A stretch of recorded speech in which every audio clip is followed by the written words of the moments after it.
gabay ng magulang ay kailangan sa mga batang manonood. This program is brought to you by EO Executive Optical, The Generics Pharmacy, Wings Total Care, Pocari Sweat, Amigos Segurado Spaghetti and Macaroni, Silver Swan Soy Sauce, Nissin Seafood Cup Noodles, and Smart Dishwashing Paste.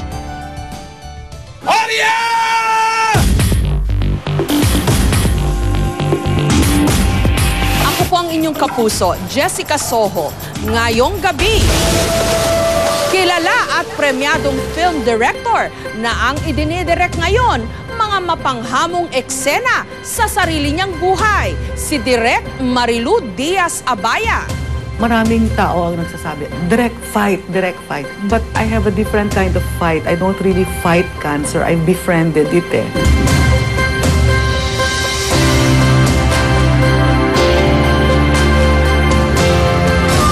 Matapat na paglilingkod ng kasambahay sa kanyang amo. May sukli naman kayang kakaibang pagmamahal.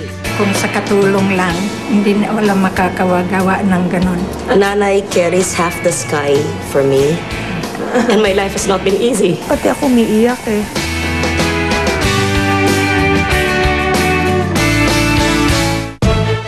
Successful rescue operation. Ay sinasamahan natin sila habang sila ay papunta sa Fort Bonifacio. Just one of the many hotels here in Tuguegarao. Nabugbog na ang buksingerong si Andaga. Accept the Peabody as Jessica Soho. Today we dedicate this award. Silver Screen Award for Jessica Soho. Thank you God for this honor. Napakalayo ng hilakbay ni Barack Obama.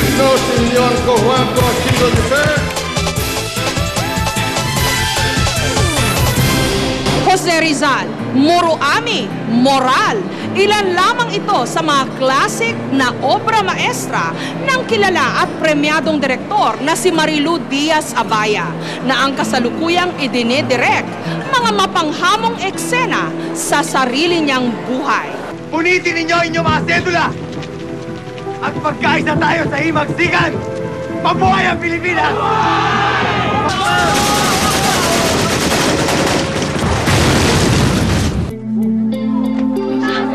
Sa loob ng mahigit 3 dekada, 24 na dekalibreng mga pelikula ang kanyang nagawa. May sakit ba si Aling Taling?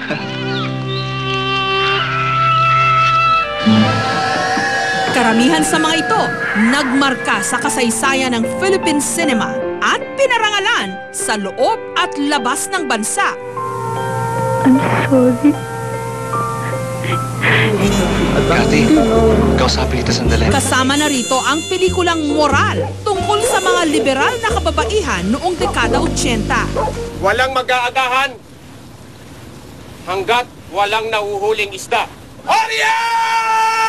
Tumalakay naman sa malalang sistema ng child labor sa Pilipinas, pati na ang pagkasira ng ating mga karagatan sa pelikulang Muro Ami. Wala kang pakialam. Pero kung anak mo siguro yun... Hoy! Huwag mong maisali-saling anak ko sa usapan! Ang Bagong Buwan, inilahad ang kwento ng mga naipit sa gyera sa Mindanao.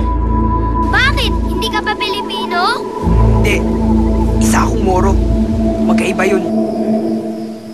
At syempre, ang Jose Rizal na nag-uwi ng pagkilala sa Berlin International Film Festival sa Europa.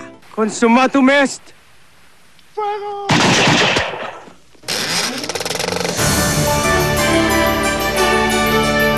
Ang utak sa likod ng mga obrang ito, ang batikan at premyadong direktor na si Marilu Diaz-Abaya. Pero sa mga nakalipas na taon, marami ang nakapansin na tumumal ang paggawa niya ng pelikula. Noong 2007 kasi, si Direk Marilu nagka-breast cancer.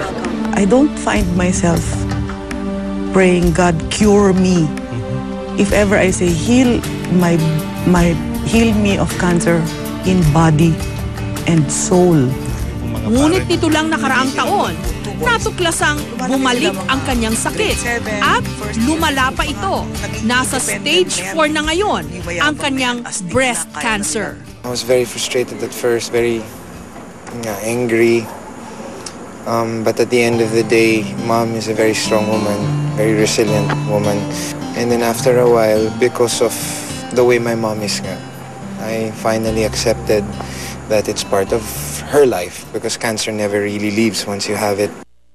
Nito lamang Huwebes, personal kong kinumusta si Direk Marilu. Congratulations for all your good work. It's good to see you, Direk. Una po sa lahat, kumusta na ho kayo? Today, I'm feeling well, and I'm so glad that we chose this date because any cancer survivor will tell you, no matter how well they're coping with their treatments, there are good days and not so good days. But today happens to be a very good day, and I'm glad I'm spending the morning with you. Pero ano po ang diagnosis ng doctor? I was first diagnosed with breast cancer, stage 3 in January of 2007. So I spent most of 2007 in treatments. Then I was on remission in 2008. I told the doctor, wala ito sa budget ko. Akala ko kasi sabi niyo, go na ako, pre-departure na ako. Hindi pa pala. So I said, siguro may ipapagawa pa, hindi ba? Baka gusto akong gawing sample na cancer is not death. There's really no death. You're just moving in transition from one stage to another. Yes. So I have good days, I have not so good days, but the not so good days, I don't spend in pain. I don't really have pain. Cancer is an enemy we can defeat. Hindi nga raw niya sukat inakala na pareho pala sila ng magiging kapalaran ng isa sa mga karakter sa kanyang pelikula. Yung karamdaman na inassign ko sa pagsusulat ng karakter ni Loris Guillen, breast cancer. In a year after that, para bang hinanda ata ako. Death is so inconvenient and illness is so inconvenient, especially in our fast-paced life. Ironically, it's what people miss out on, that in reflecting about your mortality, you actually can find quiet, a kind of grace, no, na pwede mong isaalang-alang yung sarili mo. Let someone else take charge of you instead of you're always the one na lang that's taking care of yourself. Sa aming pag-uusap, humanga ako sa kanyang tapang. Kahit pa ang usapan, kamatayan. Amazing na you can laugh about these things. Na sinasabi mo na actually you're on extended time. Yes, which is very unusual. Yes. Unang-unang thought na pumasok sa isip ko is, oh my God, thank you, I have time. Because I was thinking, you could go down the elevator and it could drop, and you wouldn't have had time to think about the people whom you still love, who you still need you, and how to prepare for the inevitable, which is death. That's how I think of myself. Arawan sa vineyards ni Lord. So, I wake up in the morning, ay, ginising ako ni Lord, siguro may pagagawa sa akin today. So, whether that's maka-counsel ako ng isa o dalawa on the telephone, maka-internet ako, maka-Facebook ako, hindi okay na sa akin yon. Hindi ko na siya kino-compare doon sa, you know, in the 80s and 90s where I would be doing 1,000% more things. Amazing talaga, Direk, na parang tanggap na tanggap nyo where you're going. You're well, I don't inevitable. know where I'm going, but that I have to go sooner or later. Yes, I'm prepared anytime. Anytime. If I lose my breath now, I know I'm holding my scapular. I know whose name will be on my lips. And I practice it. I practice it. Sometimes nga pinapractice ko, yung trahe ko ready na eh. Kung ano para sa casket. Pinagawa ko na yon nung January pa. Oo.